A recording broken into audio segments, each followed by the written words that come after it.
Un petit break, le temps pour nous d'accueillir un invité de choix. C'est un poids lourd de la politique camerounaise. C'est le maire de la commune de Njombe Penja que nous accueillons en posture d'invité politique. Paul Eric, bonjour. Oui, bonjour Serge, comment ça va? Ça va très bien, heureux de vous accueillir. Bienvenue à BNews One. Oui, permettez-moi d'étendre mon bonjour à tous vos téléspectateurs. Et puis vous dire tous mes encouragements. Merci. Par rapport à ces efforts qui sont faits avec l'arrivée de cette nouvelle chaîne. C'est nous qui sommes très contents de vous accueillir.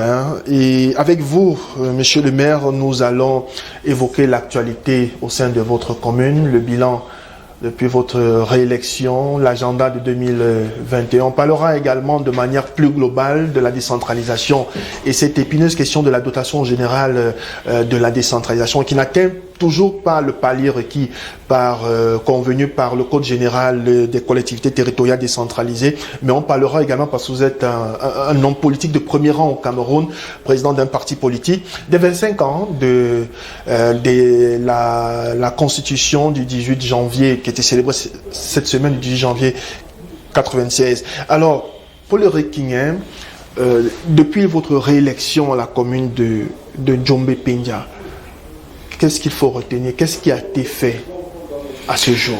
Bon, disons que ce que les gens doivent retenir, et ça c'est d'abord... L'opinion a été très marquée par les combats avec... Bon, disons qu'on ne me voit que du côté des combats. Bon, je ne me fatigue pas des combats, parce que dans tous les cas, je dois dire aux gens que c'est à travers les combats dans ce pays qu'on finit par avoir ce qu'on veut. C'est pas un pays qu'on finit par faire bouger les lignes. Non, il faut faire bouger les lignes. Et puis, au-delà même de faire bouger les lignes, obtenir ce qu'on veut. Pour l'intérêt du peuple. Pour l'intérêt des populations, bien sûr. Tout à fait. Voyez-vous, si c'est pas pour les populations, moi, je vis bien. J'ai pas de problème. J'espère que vous voyez la rondeur de mes jours. Donc, donc, j'ai pas ce type de problème. Maintenant, ce que les gens doivent d'abord retenir, c'est que la cuvée de février 2009 arrive pratiquement quand les choses ont commencé. Et nous prêtons serment, moi je prête serment le 17 mars 2020. 2020. Je parle de 2020. Oui. Je voulais parler du 9 février 2020. Je prête serment le 17 mars 2020. Mais immédiatement après avoir prêté serment, arrive donc une pandémie qu'on appelle Corona. Alors, il faut d'abord faire face à cette pandémie. Avant toute chose. Une pandémie qu'on n'avait pas prévue dans nos plans de campagne. Et du coup, la première des réactions, c'est qu'il faut que je fasse coudre 50 000 cache-nez pour mes populations. Parce que de toute façon, si vous mettez le goudron, vous mettez n'importe quoi, alors que les gens ne vivent pas, c'est pas la peine. C'est un investissement vain. Il fallait d'abord commencer par là. Et j'ai commencé par là. Je suis le seul maire au Cameroun à avoir donné 50 000 cache-nez à ces populations. 50 000. Et je crois que j'ai dû lire que Eto-Fils a aussi donné 50 000 cache-nez. Donc il y a Eto-Fils qui a donné 50 000 cache-nez. Et il y a Paul Eric qui a donné 50 000 cache-nez. En termes de palmarès Oui, non, ça, vous savez, Eto-Fils c'est un multimilliardaire. Moi je ne suis pas multimilliardaire, mais j'ai dû faire des mains et des pieds pour que 50 000 cache-nez soient distribués à mes populations, parce que le plus important pour moi, c'est que mes populations soient d'abord en santé. Tout à fait. Et en vie. Maintenant, après ces 50 000 cache-nez, bien évidemment assaisonnés par l'alcool, les produits d'hygiène, il fallait maintenant commencer le travail. Mais sauf que le travail commence 3 ou 4 mois après, avec des difficultés. Et ça, les populations de Njombe Penja doivent le savoir. Et tous les Camerounais. Les premières difficultés, c'est que le Premier ministre, chef du gouvernement, prend un texte qui instruit les maires de suspendre un certain nombre de recouvrements. Dans les marchés, vous ne pouvez pas faire des recouvrements. Dans si vous ne pouvez pas faire des recouvrements, au motif que le Covid a affaibli le porte-monnaie des Camerounais. Du coup, ce qui avait été prévu comme budget, en tout cas que les nouveaux maires ont trouvé, on ne peut pas atteindre cet objectif parce qu'on ne peut pas faire des recouvrements. Des recettes. On ne peut pas faire des recettes. À partir donc de ce moment, je commence à réfléchir autrement. J'ai dit, mais attends, si je ne peux pas faire des recouvrements dans les marchés, si je ne peux pas faire des recouvrements ailleurs, j'ai des carrières, il faut que j'aille dans les carrières. D'où le problème des carrières. Parce que, en fait, le problème des carrières, c'est une solution contournée qui me permettait d'avoir d'autres types de moyens parce que les moyens classiques étaient bloqués. En vous appuyant sur les dispositions du Mais Code en général, m'appuyant sur les dispositions du Code général des collectivités. Moi, je suis juriste de formation. Et quand je lis la loi, je la lis entre les traits. Il n'y a pas un seul mot que je néglige. Il n'y a pas une seule virgule ou un seul accent que moi je néglige chaque fois que je lis la loi. Du coup, je me heurte à la résistance des exploitants illégaux de la Pouzelande chez moi, mais je ne me heurte pas seulement à eux. Immédiatement, j'ai en face de moi le ministre de la décentralisation. D'abord le préfet. Le préfet du Mungo. Du Mungo, qui, bon, je ne le compte pas parce qu'il est en complicité avec les gars qui exploitent la Pouzelande chez moi.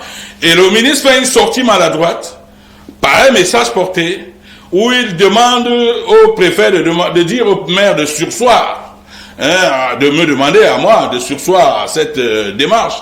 J'estime que le ministre n'a pas le droit, par un simple message porté, d'arrêter la loi. Parce que le message porté n'a aucune valeur auprès de la loi. Je porte donc plainte contre le ministre de la décentralisation, je porte plainte contre le préfet, parce qu'en réalité, toutes ces actions vont dans le sens contraire de la décentralisation. Et j'estime donc à ce moment précis que ces gens n'ont pas le droit de lutter contre M. Biya. Parce qu'en réalité, c'est lui, M. Biya, qui a voulu qu'il y ait cette décentralisation. Alors venir la bloquer en chemin, c'est simplement donner l'impression que le président de la République n'a pas suffisamment réfléchi pour donner gracieusement, n'est-ce pas, ce que moi je considère toujours comme une manne, la décentralisation aux populations camerounaises.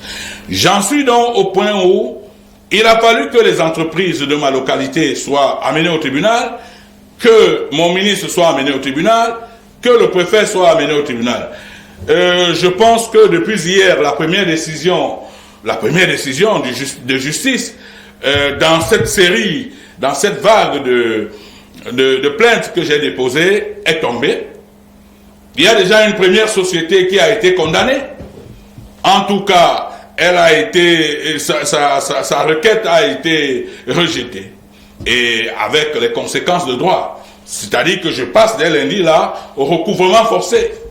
Vous comprenez? Moi, je suis un maire qui est là pour lutter pour mes populations. Recouvrement à quel taux? Parce que il se posait la question. Non, cette société s'appelle UTA. Oui. Elle est venue à Ndiombe Peña. Elle a demandé à la commune de sortir un certain nombre d'argent pour leur permettre d'ouvrir des voies sur les carrières. Et j'estime qu'une société, même si elle avait l'autorisation d'exploiter une carrière, c'est pas à la commune d'ouvrir la voie. Vous comprenez? Cette société a décidé de spolier ma commune avant mon arrivée. Et on lui a signé un contrat et la commune a reversé à cette société 22 millions de francs CFA. Vous voyez, je voudrais vous rappeler... À raison de... Il faut préciser sur les chiffres. C'est 200 francs par camion. Non, 22 millions de francs CFA, on n'est même pas encore dans l'exploitation. Oui. C'est-à-dire qu'on vous donne l'autorisation de venir exploiter la Pouzelande. Oui. Vous dites à la commune, ouvrez-nous la route. Ouvrez la route. Et la commune sort 22 millions pour aller ouvrir la route pour que vous enrichissiez. Est-ce que vous comprenez même ça? Mais il n'y a qu'au Cameroun qu'on doit comprendre ce genre d'histoire. Et la commune, mon prédécesseur, sort 22 millions pour ouvrir la route. Pour cette société. Et je dis que la commune n'a pas à ouvrir la route à un opérateur qui vient exploiter la carrière pour se rendre riche. J'ai estimé que ça ne tenait pas à la route et qu'il fallait que ces sociétés remboursent cet argent. Parce que la commune n'avait pas un plan d'ouvrir cette route cette année-là, ni l'année qui suivait, ni dans 5 ans. La commune ouvre dans la route pour que la société vienne s'enrichir. Je voudrais vous dire qu'à la tête de cette société, c'est des Italiens. Et le directeur général adjoint de Simencam doit être impliqué dans cette société. Il doit être l'un des dirigeants de cette société, mais déguisé. Ça, je le dis sur votre plateau. Et s'il me suit, qu'il prépare sa plainte également.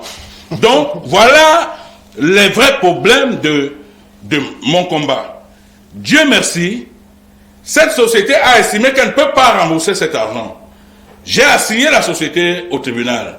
La société a demandé au juge administratif de surseoir à cette assignation. Le juge administratif a débouté la société hier. Donc la société est tenue de rembourser les 22 millions de francs à la commune de Pendia. Et moi, dès lundi, là, je somme la société de payer et je leur donne 8 jours de payer. Si elle ne paye pas dans les 8 jours, je passe à la saisie. Et ça, c'est vrai pour cette société. Ça va être la même chose pour toutes les autres sociétés.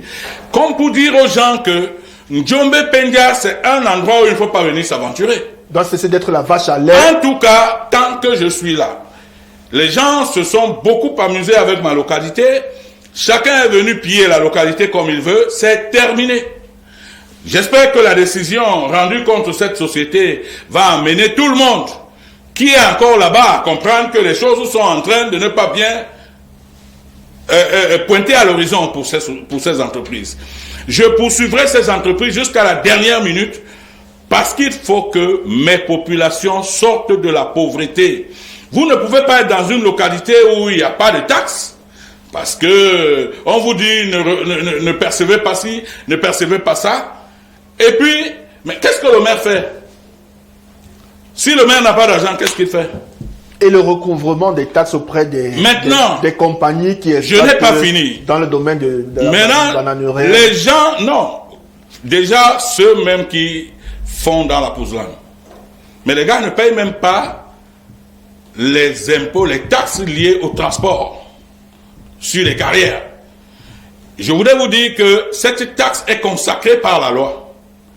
Et internalisée. Estimée, hein? Oui. Estimée, hein? Elle est estimée à 3 000 francs par camion. Par camion. Et combien ils versent réellement à la commune? Mais ils ne versent pas, ils versent pratiquement rien. Ils ne versent rien, je dis. À l'époque, vous parlez de 200 francs par camion. Non, ce qu'ils versent mensuellement, quand vous divisez, c'est 227 francs, 222 francs, 722 francs, pardon. Mais 722 francs, c'est rien. C'est un camion de 30 tonnes qui coûte 722 francs CFA. C'est-à-dire que vous ne pouvez même pas acheter 5 bobolo ici avec 722 francs. Vous voyez les gens qui viennent prendre des camions de 30 tonnes à 722 francs dans ma localité. Il faut que ça s'arrête. Non seulement l'argent qu'ils versent à la commune de manière forfaitaire, quand vous divisez ça, fois le nombre de camions qu'ils prennent par jour, on est à 722 francs.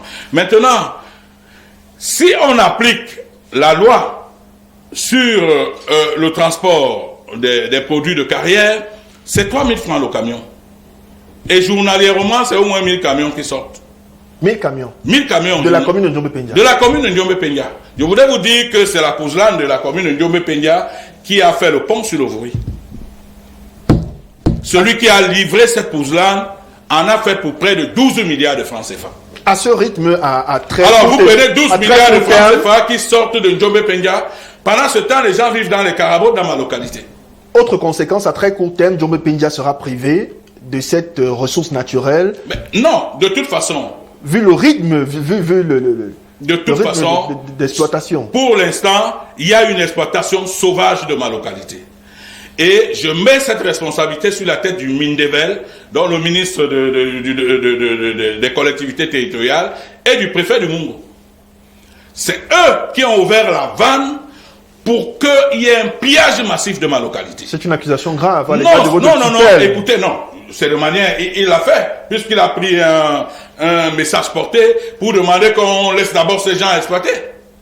Il ne peut même pas, il peut pas se défendre face à une telle hérésie. Vous pensez qu'il y a une collusion entre les dirigeants de Yaoundé, je vais vous dire quelque chose. Non, je vais vous dire quelque chose. Il y a quelque temps seulement, à Pendia, un des exploitants de carrière a laissé entendre à un de mes collaborateurs qu'ils ont envoyé une délégation à Yaoundé pour rencontrer certains ministres. Lesquels, je ne peux pas encore vous dire. Est-ce que c'est le Mindevel qu'ils ont rencontré? Je ne sais pas. Est-ce que c'est le ministre des Mines? Je ne sais pas. Mais en tout cas, ils ont dit qu'ils ont cotisé de l'argent pour venir mettre cet argent entre les mains de certains ministres pour que King ferme définitivement sa bouche. Mais il faut qu'ils sachent que je suis Camerounais de père et de mère, de grand-père et de grand-mère, d'arrière-grand-père et d'arrière-grand-mère, d'ailleurs. C'est-à-dire que ce Cameroun n'appartient pas plus à un ministre qu'à Paul-Éric Kingé. Et je me battrai tant que je vivrai pour que les populations de ma localité retrouvent enfin leur dignité, retrouvent enfin ce qu'il faut pour qu'elles aussi aient l'impression de vivre sur cette terre, de ne pas être de simples faire-valoir. Donc pour moi, ces gens doivent comprendre que c'est une bataille. D'abord, dès le 1er février, ça c'est un message fort que j'envoie à ces exploitants, dès le 1er février, la taxe sur le transport va être instaurée. Je vais voir quel est le ministre au Cameroun qui va dire qu'une taxe ne doit pas être recouvrée, qui est légale. Le 1er février, cette taxe va être implémentée. Je vais mettre les barrières à la sortie de toutes les carrières pour que cette taxe soit payée. Il faut qu'elle soit payée. Je vais voir si le Mindevel va demander à Paul-Éric Kingé, non, il ne faut pas prendre cette taxe, alors que c'est une taxe légale. Je vais voir si le préfet va interdire que je le fais. Je vais voir la personnalité au Cameroun qui va dire que non, au Cameroun, partout on paye cette taxe, sauf à Djomé Pendia, on ne la payera pas. Dès le 1er février, mon message est parti, ces gens vont payer la taxe sur les transports des carrières, des produits de carrière. Maintenant, je n'ai pas toujours répondu à votre question. Qu'est-ce qui a été fait depuis que je suis maire? Avant de continuer sur ce volet, je parlais également de la fiscalité, toujours de la fiscalité locale. On n'est pas encore... En ce qui concerne les entreprises agroalimentaires qui sont quand même bien installées dans... Pour ce qui est des entreprises agroalimentaires... C'était votre combat à l'époque. Oui. Pour ce qui est des... Les relations se sont normalisées? Non, les relations se sont normalisées. Parce qu'elles ont compris. Elles ont enfin compris que ce n'est pas en envoyant un maire devant le procureur que ça va changer leur situation. Parce que quand vous m'envoyez chez le procureur, ce que les gens ne comprennent pas, vous m'envoyez au tribunal, moi je deviens plus têtu.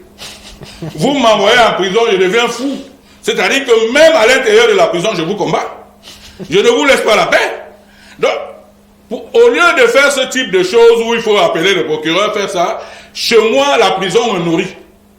La prison me donne la force de devenir plus fou, plus fougueux et même plus offensif. Donc, cette société s'est rangée. Elle a décidé de payer ses impôts normalement. Et elle paye ses impôts normalement. Elle est même allée au-delà de ses impôts pour dire que désormais, son budget de responsabilité sociale, une partie est reversée à la commune. Mais qu'est-ce que vous voulez? J'ai fait ce combat, je suis fier de l'avoir gagné. Je suis fier d'avoir une société qui aujourd'hui est citoyenne. Cette société, on l'appelle la PHP. Mais il a fallu de l'entre-gens. Il a fallu que je discute avec le directeur général, que j'ai trouvé très ouvert. Contrairement au directeur général qui était là à l'époque, qui était un va-t-en-guerre. En réalité, il avait mis cette société en péril. Parce que quand vous dirigez une entreprise comme la PHP, vous devez éviter d'être un va-t-en-guerre. Si vous êtes un va-t-en-guerre, vous allez attirer les foudres contre votre entreprise. Donc, celui qui est là est plus disposé, plus ouvert à écouter, à nous écouter. Nous avons discuté pendant des mois et on en est arrivé à signer une convention qui permette qu'une partie de la responsabilité sociétale de cette entreprise soit reversée à la commune de Pendia, et c'est tant mieux. Voilà au moins quelque chose que j'apporte à la commune de Pendia. Avec ça, je permets à la commune de Pendia de s'enrichir plutôt que de s'appauvrir, parce qu'elle encaisse désormais de l'argent qu'elle n'avait jamais eu. Ça, c'est le premier point. Et puis, je dis bien que cette entreprise reverse maintenant ses taxes normalement au niveau des impôts. Voilà. Maintenant... Les autres chantiers réalisés en 2020 Bon, en 2020, Bien évidemment, nous avons été un peu secoués par la pandémie. Oui, mais moi, je suis pas le genre qui prend prétexte de maladie pour dire que je travaille pas. En 2020, vous pouvez d'ailleurs aller le vérifier à Pendia, toute ma localité est éclairée. Donc, il y a plus de différence entre la nuit et le jour à Ndiombe Pendia. C'est-à-dire que quand vous marchez à Ndiombe Pendia, c'est comme si c'était la journée. Quand vous marchez la nuit, partout il y a l'électricité. Vous arrivez à Ndiombe Pendia maintenant, j'ai fait mettre 52 bonnes fontaines dans la localité. 52 bonnes fontaines que j'ai fait réhabiliter. Et je vous dis tout ceci en 9 mois. Hein. Tout ceci en 9 mois. Maintenant, j'ai trouvé un hôtel de ville qui n'était plus fonctionnel. Il n'y avait pas de toilette, rien ne fonctionnait. J'ai réhabilité l'hôtel de ville, j'ai donné à l'hôtel de ville un nouveau look. En tout cas, au niveau de la commune. Ndiombe Pendia, c'est la seule commune dans le monde qu'on balaye tous les matins. Je dis, c'est la seule commune dans le monde qu'on balaye tous les matins. J'ai recruté 75 jeunes qui travaillent tous les matins en Ndiombe Pendia depuis pratiquement 7 mois et qui sont payés tous les mois et qui balayent les routes. Ça veut dire que quand vous arrivez en Ndiombe Pendia, il n'y a pas un morceau de bout de papier quelque part en route. Les routes sont nettoyées tous les jours depuis 7 mois sans arrêt. Je dis bien que c'est la seule commune dans le Mungo où on balaye les routes. C'est seulement à Yaoundé qu'on voit ça. Et à Douala, on voit des gens à Douala et à Yaoundé nettoyer les routes. Ou à Limbé, qui a été primé comme... En Ndiombe Pendia, on balaye les routes. Bien que les voies ne soient pas goudronnées, on les balaye. Ndiombe Pendia sera donc peut-être candidat au prochain concours de la ville la plus propre. Ndiombe Pendia va même remporter cette compétition. La ville la plus propre du Cameroun. De la ville la plus propre. Écoutez, moi je suis déjà un homme propre, un homme, un gentleman. Je peux pas être maire d'une ville sale. Ça, c'est pas possible. C'est pas pour dire que vos collègues des autres... non, mes collègues, chacun fait à son niveau et puis selon sa vision. Moi, j'ai une vision assez futuriste de ma commune. Maintenant, à côté de ça, j'ai fait construire un certain nombre de drains dans ma localité parce qu'il y avait, comment vous appelez ça, beaucoup d'inondations pour certains quartiers.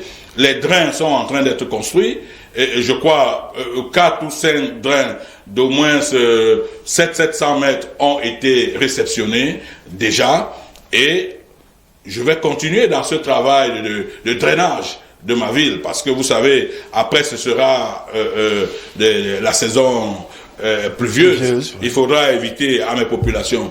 Maintenant, pour ce qui est de l'argent de la PHP, l'argent de RSE, j'ai orienté cet argent vers l'achat des engins lourds pour ma localité. Je dis tout ceci en 9 mois. Hein. Malgré les contraintes de la pandémie. Malgré les contraintes de la pandémie. C'est-à-dire que Ndiombe Pendia va avoir des camions, Ndiombe Pendia va avoir des caterpillars, Ndiombe Pendia est en train d'être nettoyé tous les matins, Ndiombe Pendia a l'électricité, Ndiombe Pendia a l'eau. Je vous dis tout ceci en 9 mois. Maintenant, qu'est-ce que je vais faire à Ndiombe Pendia en 2021? En 2021. D'abord, je dois reprofiler toutes les routes rapidement.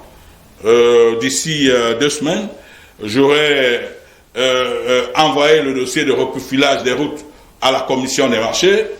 Je dois, en Ndiombe Pendia, dans les prochains jours, je dois intensifier, n'est-ce pas, l'eau et l'électricité. Ça veut dire que ce qu'on appelle l'extension, les quartiers qui n'avaient jamais eu de l'eau et dans lesquels les gens ne peuvent pas prendre des compteurs parce qu'on va leur demander au moins 1 million pour faire passer l'eau. Désormais, ces quartiers vont avoir de l'eau. Chacun des quartiers en Ndiombe et à Pendia va avoir la bouche d'eau. Donc, je vais engager dès la semaine prochaine, parce que je suis à Pendia dès la semaine prochaine, j'engage l'extension du réseau d'eau et l'extension du réseau d'électricité. Maintenant, l'hôtel de ville de Ndiombe Pendia est désuet. C'est un hôtel de ville dépassé qui ne tient plus. Il a été fait en son temps. Aujourd'hui, le nombre de personnels qui y travaillent, tout le monde n'a pas de place à l'hôtel de ville. Dans les 10 prochains jours, j'engage le marché sur la construction d'un nouvel hôtel de ville à Ndiombe-Pendia, qui va être un bâtiment futuriste. Vous savez que je suis vice-président des maires du Cameroun. Le vice-président des maires du Cameroun, si je dois recevoir le maire de Washington, à Pendia, il faut qu'il entre dans un bâtiment potable. Donc, Ndiombe-Pendia va avoir un hôtel de ville digne de ce nom. D'ici 10 jours, je vais lancer ce marché. Maintenant, il y a la construction d'une cité municipale qui va également commencer d'ici 10 ou 15 jours en Ndiombe-Pendia, mais notamment en Ndiombe. Cette cité municipale, c'est 15 nouveaux bâtiments qui ouvrent dans un nouveau quartier à cet endroit et qui ne va pas être la seule cité. Donc on va multiplier. Mais en 2025, je peux vous assurer que le début du travail de Paul-Éric Kinghe va être réel. Parce que pour moi, électrifier la ville n'était que l'amusement. Mettre de l'eau n'était que l'amusement. Faire nettoyer les routes, je m'échauffais, j'étais encore en plein échauffement. Donc en 2021, là, c'est-à-dire à la vitesse de croisière. Dans les 10 prochains jours, la localité va prendre de l'envol. Tout Ndiombe-Pendia sera en chantier. Ça ne sera que du boulot sans arrêt jusqu'à la fin de 2021. Alors, vous avez parlé tout à l'heure de recevoir le maire de Washington. C'était pour faire allusion certainement à la coopération décentralisée. Quel est le chantier de Paul-Éric Kinghe sur cet axe-là, la coopération décentralisée? Bon, je viens d'être invité par une commune du Brésil. Cette invitation est même déjà arrivée. Je crois qu'elle est déjà au niveau de l'ambassade du Brésil au Cameroun. Je vais me rendre au Brésil courant mars-avril pour un certain nombre de conventions à signer avec une commune du Brésil. Vous savez, c'est des pays du tiers-monde qui ont presque les mêmes caractéristiques que les nôtres. Tout à fait. Donc, je vais me rendre au Brésil très bientôt pour Ndiombe-Pendia, je crois, entre mars et avril. L'invitation est déjà là. Maintenant, il faut dire que je vais d'abord au Brésil parce que la commune de Ndiombe-Pendia entend se doter d'une unité de production de pavés sur la base des déchets plastiques. Ndiombe-Pendia est un dépôt naturel de déchets plastiques du fait de l'existence là-bas de la société PHP.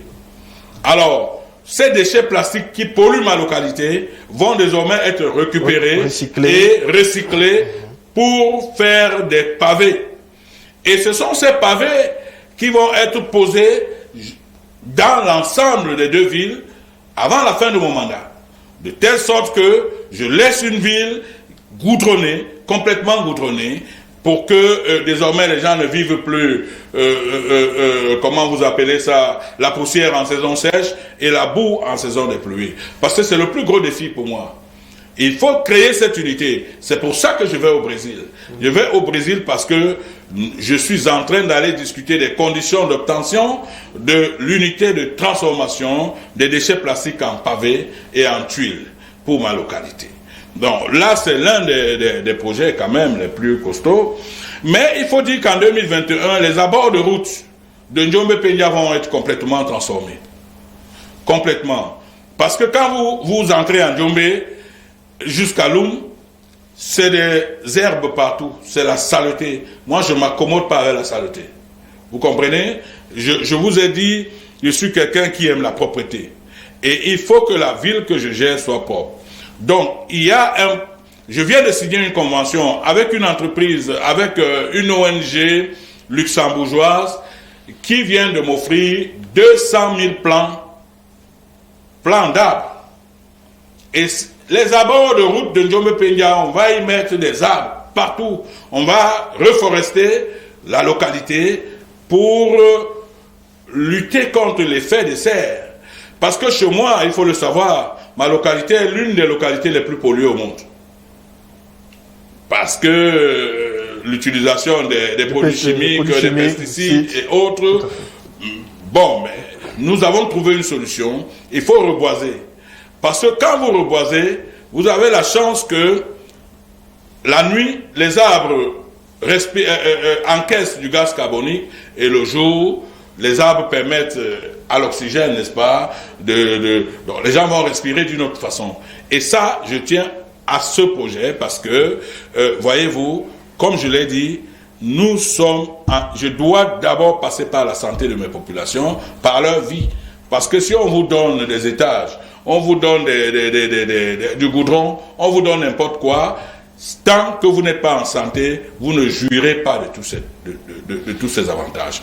Donc, le côté environnemental dans ma localité va connaître un coup d'accélérateur d'ici 1 mois et demi, 2 mois. Les travaux également commencent pour ça. Donc, ma localité va être un vaste chantier jusqu'en 2024. Un vaste chantier jusqu'en 2024. Mais je vous dis déjà ce qui est programmé pour 2021. Je vous ai dit, il y a la reforestation en bordure de route, mais pas là où vivent les personnes. C'est-à-dire que dans des zones qui ne sont pas habitées. Mais les zones de bordure de route où il y a un peu de désordre urbain vont être cassées. Ça, il faut que mes populations le sachent aussi. Ça va être cassé. Quand vous arrivez à Njombe-Pendia, la première chose qui vous frappe, c'est que chacun met son petit conteneur au bord de la route, ses petits trucs au bord de la route. Oui, mais ça fait un désordre urbain. Le maire, l'une des missions du maire, c'est d'assurer le bon ordre. Et d'ailleurs, vous voyez que mes collègues cassent partout, sans qu'ils aillent dans les tribunaux. Ils cassent parce que c'est au maire de donner l'image qu'il veut à sa ville. Tout à fait. Et les lois sont suffisamment claires. Si les gens veulent que notre localité se développe, il faut qu'ils comprennent que le maire a une vision et porte vraiment un rêve pour sa localité. Donc, tous ceux qui ont construit, d'abord, sur la voie publique, c'est-à-dire sur le domaine public de l'État, vont être cassés. Parce que le domaine public de l'État va quand même précéder une période de sensibilisation. Non. Tout le monde, on a commencé à sensibiliser, on a mis des croix, on a discuté, j'ai déjà commencé les discussions avec les populations. Mais vous savez, nul ne peut se prévaloir de sa propre turpitude. Vous ne pouvez pas venir poser n'importe quoi en bordure de route et puis vous pensez que vous avez le droit de vous mettre en bordure de route. La loi est suffisamment claire. Le domaine public est inconstructible. Quand vous venez y construire, si on vous casse, vous n'aurez que des larmes. Pas d'indemnité. Pas d'indemnité. Très bien. Donc, mais il faut que tous ceux qui sont dans le domaine public sachent qu'ils vont être détruits. Mais, en même temps, ces domaines publics sont les sources de rentabilité des communes. Parce que, suivant l'article 390 du Code général sur la décentralisation, le domaine public fait partie des recettes de la commune. Donc ces abords vont être cassés et la commune va les améliorer pour une bonne visibilité, pour un beau design de la localité. Tout ceci va être fait en 2021. Très bien. Paul-Éric Kingué, maire de Njombe-Pendia, notre invité politique de BNews. Oui, je vous propose qu'on prenne une légère respiration. On se retrouve pour la suite.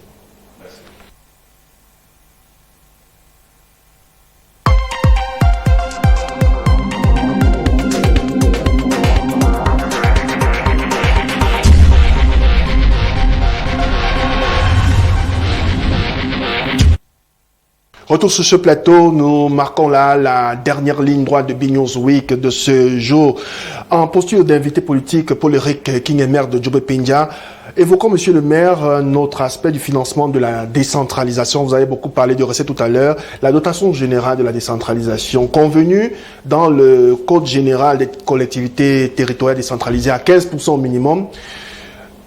L'exercice 2020, si mes chiffres sont exacts, on était à peu près à 1,3%. Pour cet exercice, une légère amélioration à 7%, on n'a toujours pas atteint les 15%, soit une enveloppe globale de 232 milliards. Est-ce qu'il y a un manque de volonté des pouvoirs publics à donner les moyens conséquents pour la décentralisation?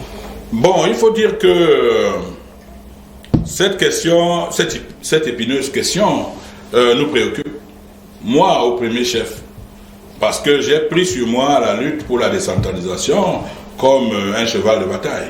Avant même que je n'entre dans les CVUC, vous comprenez? Et il faut que les gens apprennent à respecter la loi dans leur pays. Les lois sont des choses que nous nous sommes offertes librement, sans que les gendarmes nous mettent les armes sur les tables. Vous comprenez? Et je continue à dire que tant que la décentralisation ne sera pas respectée, ce sera simplement la preuve que les créatures du Créateur ne respectent pas le Créateur. Vous comprenez? Côté pouvoir public, on parle de contraintes budgétaires liées aux crises que subit le Cameroun. Croyez-moi, les maires sont des Camerounais à part entière. Les maires sont des gens prêts à comprendre. Les maires sont prêts à comprendre que les pouvoirs publics sont en difficulté. D'ailleurs, nous le vivons au quotidien, chacun dans sa localité. Tout ce qu'on demande au pouvoir public, c'est le dialogue. Nous devons éviter de fonctionner selon le modèle du guet-apens. C'est-à-dire que le modèle comment je vais dire ça, d'embuscade. Les pouvoirs publics peuvent appeler les maires, en tout cas leur instance faîtière, pour dire voici ce que nous pensons, voilà ce que nous entendons faire, voici où nous voulons aller, voici nos moyens. Ensemble, nous allons étudier, n'est-ce pas, ces questions, parce que je vous dis que nous, on est conscients que les pouvoirs publics sont étranglés. Nous sommes conscients. Le Covid n'est pas venu faciliter la tâche. Ça, il faut que tout le monde le comprenne. Même si pendant qu'il y a le Covid, pendant qu'on vit ces crises endogènes et exogènes, il y a également beaucoup de détournements de fonds publics. Mais c'est de ça que je parle. Voilà. Je dis que le ministre des Finances a amorcé ce dialogue avec une rencontre qu'il a organisée à l'hôtel Savoie il y a 2 mois. Et nous avons discuté, n'est-ce pas, de ces choses-là. Mais là, c'était avant que le nouveau bureau des CVUC soit mis en place. Il avait d'ailleurs proposé, je vous me dirai si c'est vêtement effectif, l'ouverture d'un compte d'affectation spéciale. Il avait proposé l'ouverture d'un compte d'affectation. Oui, qui devrait passer par la BEAC. Et puis, ça devrait permettre à chaque commune d'avoir son RIB, n'est-ce pas, et traiter directement. Parce que, en fait, quand un maire doit agir, son argent passe d'abord par le trésor public. Et vous savez, quand le trésorier de Konsamba, pour ne prendre que son cas, quand il n'a pas eu d'ordre venant de Yaoundé, il ne peut pas libérer de l'argent à la commune, alors que c'est l'argent de la commune. Donc le ministre a apporté quelques légères modifications. Je crois qu'il est, si ça ne dépendait que de lui en réalité, il est vraiment préparé à apporter de la nouveauté dans les relations entre les communes et les pouvoirs publics pour ce qui est du financement des pouvoirs publics. Mais le vrai problème, et ça le ministre des Finances l'a dit, le vrai problème c'est que il y a encore des ministres récalcitrants qui ne veulent pas encore transférer les compétences. Parce qu'en fait, que nous dit le ministre des Finances? Il dit, moi je suis prêt. Je suis prêt à vous donner vos 18%. Parce qu'en fait, au lieu même de 15%, le ministre des Finances nous a surpris très agréablement pour dire que vous avez droit dans nos calculs à 18%. Ok? Mais le ministre des Finances conditionne ça par le transfert effectif des compétences sur certains domaines où on hésite encore. Parce que pour que vous ayez les 18%, il faut que toutes les compétences vous soient transférées. Ça, c'est ce que nous dit le ministre des Finances. Et ça aussi, je le comprends. On ne peut pas vous donner tout l'argent alors que vous n'avez pas encore toutes les compétences. Ça, je le comprends. C'est pour ça que je dis, il me semble encore être l'un des interlocuteurs dans cette chaîne qui est jusqu'ici cohérent. Mais ceux qui ne sont pas cohérents, c'est tous ces ministres qui bloquent tout dans leur bureau et qui n'entendent pas transférer les compétences.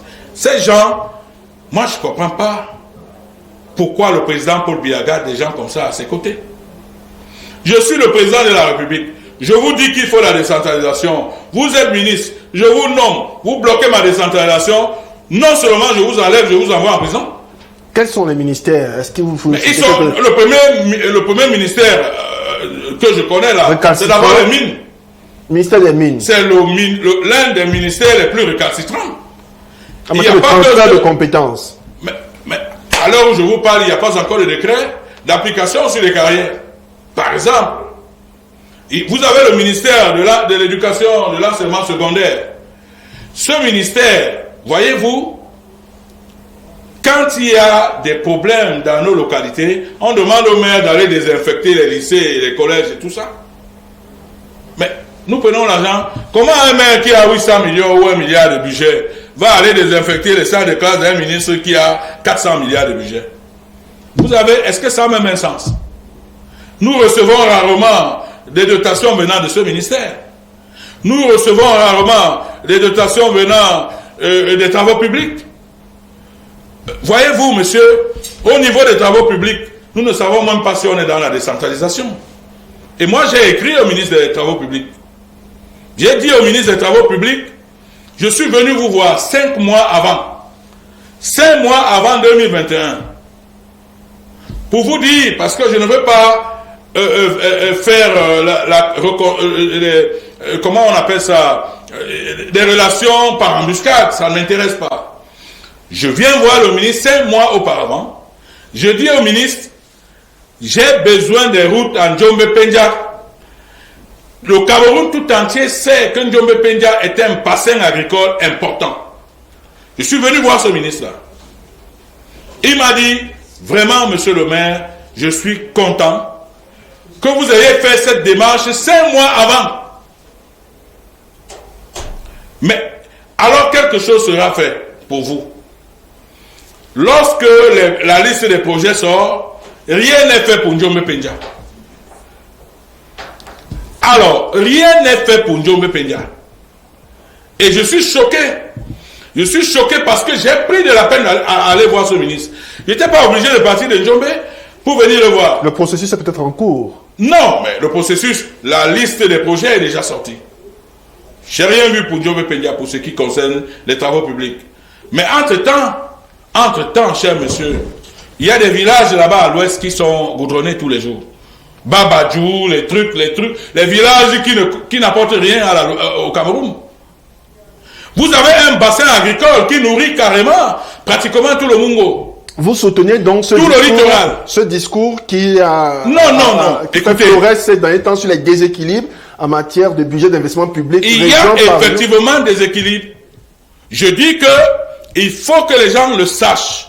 Le ministre des Travaux publics est ministre de tous les Camerounais. Il n'est pas ministre de sa localité. Parce que lorsque vous partez de Yaoundé pour Bafoussam, vous allez voir les gros travaux qui sont faits. D'ailleurs, quand vous arrivez même dans la ville de mon ami Roger Tafa, il est le maire de la ville de Bafoussam. Toute sa ville est goudronnée. Vous allez à Bouddha, c'est goudronné. Vous allez même dans les villages, les sous-villages de Mbouda, c'est goudronné. Vous comprenez? À Bafoussam, ça se comprend. Non, Bafoussam peut encore se comprendre. Mais Mbouda, il n'y a pas de champ là-bas. Il n'y a pas de camp là-bas non plus. Babadjou et les petits villages, machin là, il n'y en a pas. Mais le ministre des Travaux publics fait passer les routes dans tous ces petits villages. Allez voir ce qu'il est en train de faire dans le Mungo. Il fait dans le Mungo ce qu'on appelle les pansements. C'est-à-dire les sparadraps. Vous voyez les routes du Mungo avec des trous comme ça, monsieur le ministre fait des petits sparadraps. Et on viendra vous présenter la fameuse facture, une facture d'or de milliards de francs. Je voudrais profiter de votre podium pour dire, monsieur, que le ministre des Travaux publics est ministre de l'ensemble du Cameroun. Il n'est pas seulement ministre de l'Ouest. Et puis, ok, je vais un peu sortir du cadre de ce que vous êtes en train, de ce qu'on est en train de faire, de votre programme de ce matin. Vous savez, quand je vois les gens qui pourchassent M. Biya en Europe, 90% sont mes cousins. Comment ça? C'est-à-dire que j'ai 25% de Samba Mileke. Ah, d'accord. Et j'en suis fier. Parce qu'ils peuvent penser que je parle comme ça des Bamileke parce que je suis tribaliste. Il y a 25% de Samba Mileke. Ce sont mes cousins. C'est mes cousins là qui pourchassent Paul Biya partout. Mais est-ce que vous savez qu'il y a 2 ministères seulement au Cameroun qui ont plus d'un demi-millier de milliards, 2 ministères, et qui sont entre les mains des Bamileke. Vous avez ma sœur Efrangine Kecha, qui a un ministère de 124 milliards. Vous avez Nganou Djoumessi qui a 400 quelque chose de milliards. Ces 2 ministres à eux seuls font plus d'un demi-millier de milliards. Les milliards du Cameroun à l'ouest. Mais ils ne prennent pas la peine de dire à mes cousins en Europe tout le bien que l'État fait. Tout le bien que l'État fait pour la région de l'ouest. Ils ne le font pas. Ils font comme si l'ouest est abandonné. Je vous dis que plus d'un demi-millier de milliards au Cameroun sont concentrés entre les mains de 2 ministres issus de l'ouest. Ce sont mes cousins. Ça me plaît de savoir que ma localité aussi est goudronnée un peu, l'ouest. Hein, parce que j'ai le sang de l'ouest. À chacun ses revendications, les ressortissants du septentrion diront que la région du Sud a un but supérieur aux 3 régions septentrionales. Non, s'il vous plaît, vraiment. On a 3 minutes pour terminer. Je ne voudrais pas que vous distrayez vos téléspectateurs. Je dis que les budgets, sans compter les projets, les budgets des travaux publics et le budget de ma frangine Kecha, à eux seuls, c'est plus d'un demi-millier de milliards. Je demande à mes frères, à mes cousins de l'Ouest, de dire à leurs enfants en Europe que Paul Biya les adore. De revenir de non, s'il vous plaît, oui. Je demande qu'ils disent à leurs enfants que Paul Biya les adore. Parce que Paul Biya leur donne plus d'un demi-millier de milliards entre les mains de Nganou Djoumessi et de Kecha. Maintenant, à contrario, quand Paul Biya nomme quelqu'un dans le littoral, vous savez, il nomme un ministre ministre de la Culture pour aller contrôler Papillon et Petit Pays. Voilà les choses. Est-ce que Petit Pays et Papillon développent le Cameroun? Un ministre de la Culture, qu'est-ce que ça vaut?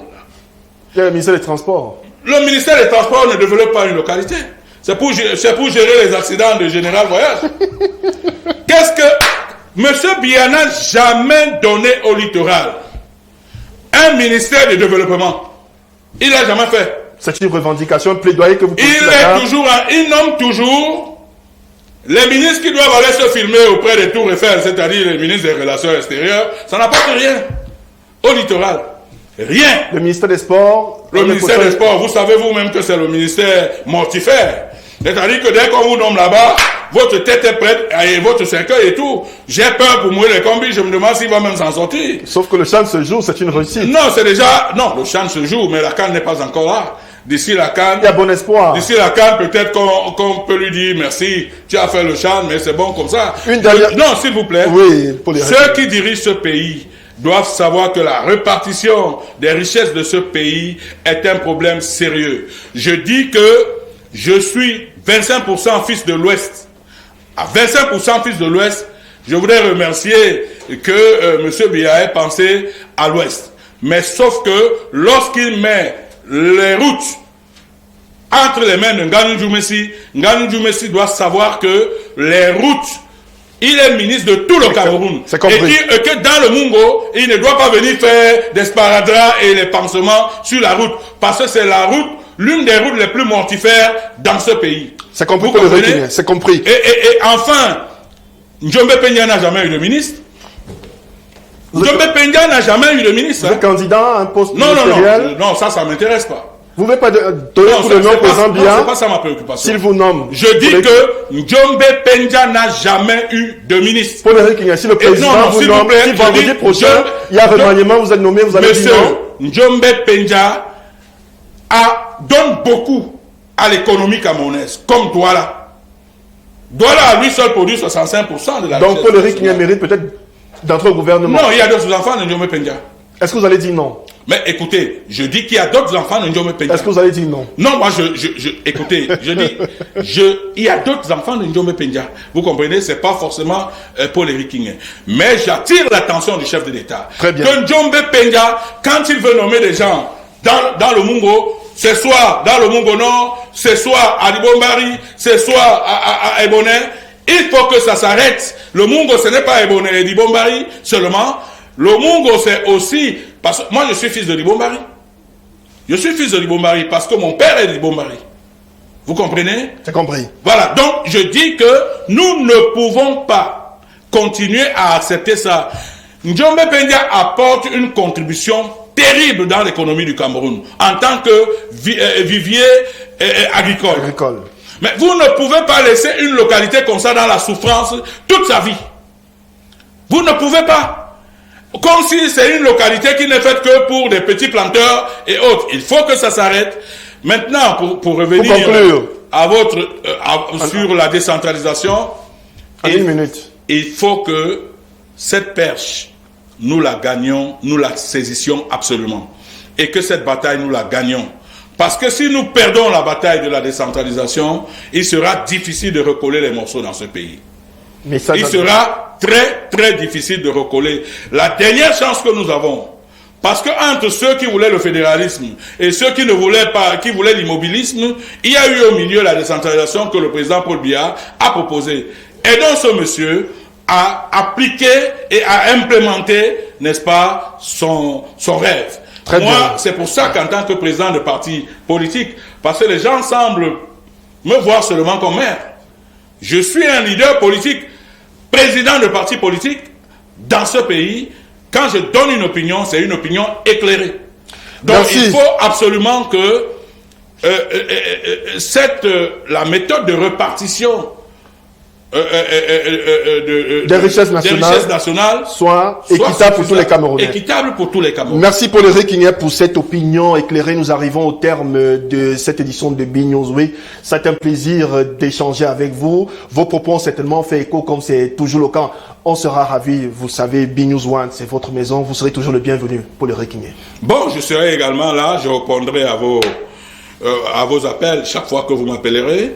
Ne vous embarrassez pas de m'avoir. Si je suis à Yaoundé, comme maintenant, je serai là. Mais je voudrais une fois de plus réitérer mes félicitations, n'est-ce pas, pour l'arrivée de ce bébé que nous devons tous protéger et encadrer pour la culture et la communication dans notre pays. Merci Paul Kingé. Mesdames et messieurs, nous arrivons au terme de cette édition. Merci particulier à toute l'équipe technique qui s'est mobilisée. Excellente suite de programmes sur BNews One, le tam-tam du continent. Bien des choses à vous. Merci, au revoir.